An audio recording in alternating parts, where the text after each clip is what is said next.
सैयाला जवन पुआवा रखनी देवरा बाटे सधवले हो। सैयाला जवन पुआवा रखनी देवराया के सधवले हो।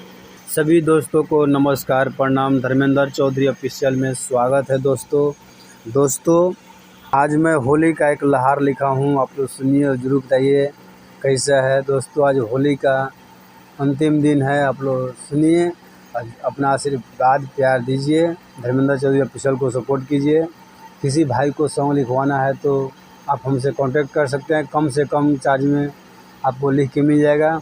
चलिए दोस्तों, हम थोड़ा भी लेट नहीं करते हैं और अपने चलते हैं मुखड़े की तरफ। पूरा बदनिया लहे लहे, पूरा बदनिया लहे लहे, रंगवा बाटे लगवले हो।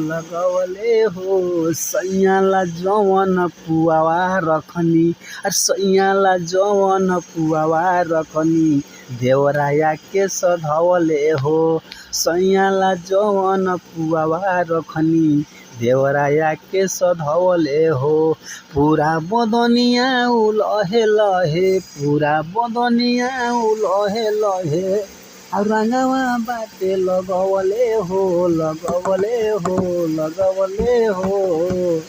सैयाला जवन पुआवा रखनी देवराया के सधवले हो।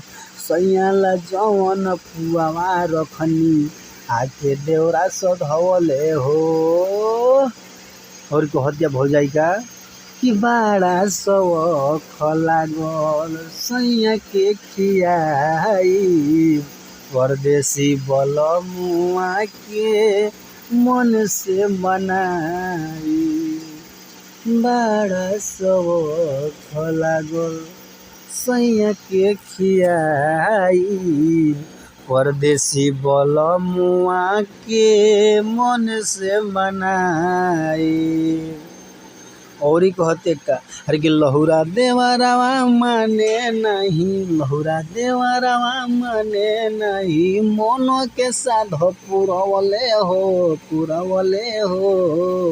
सैयाला जवन पुआवा रखनी, सैयाला जवन पुआवा रखनी देवराया के जुठवले हो। सैयाला जवन पुआवा रखनी देवराया के जुठवले हो। सैयाला जवन पुआवा रखनी आके देवरा सधवले हो। सैयाला जवन पुआवा रखनी देवराया के सधवले हो।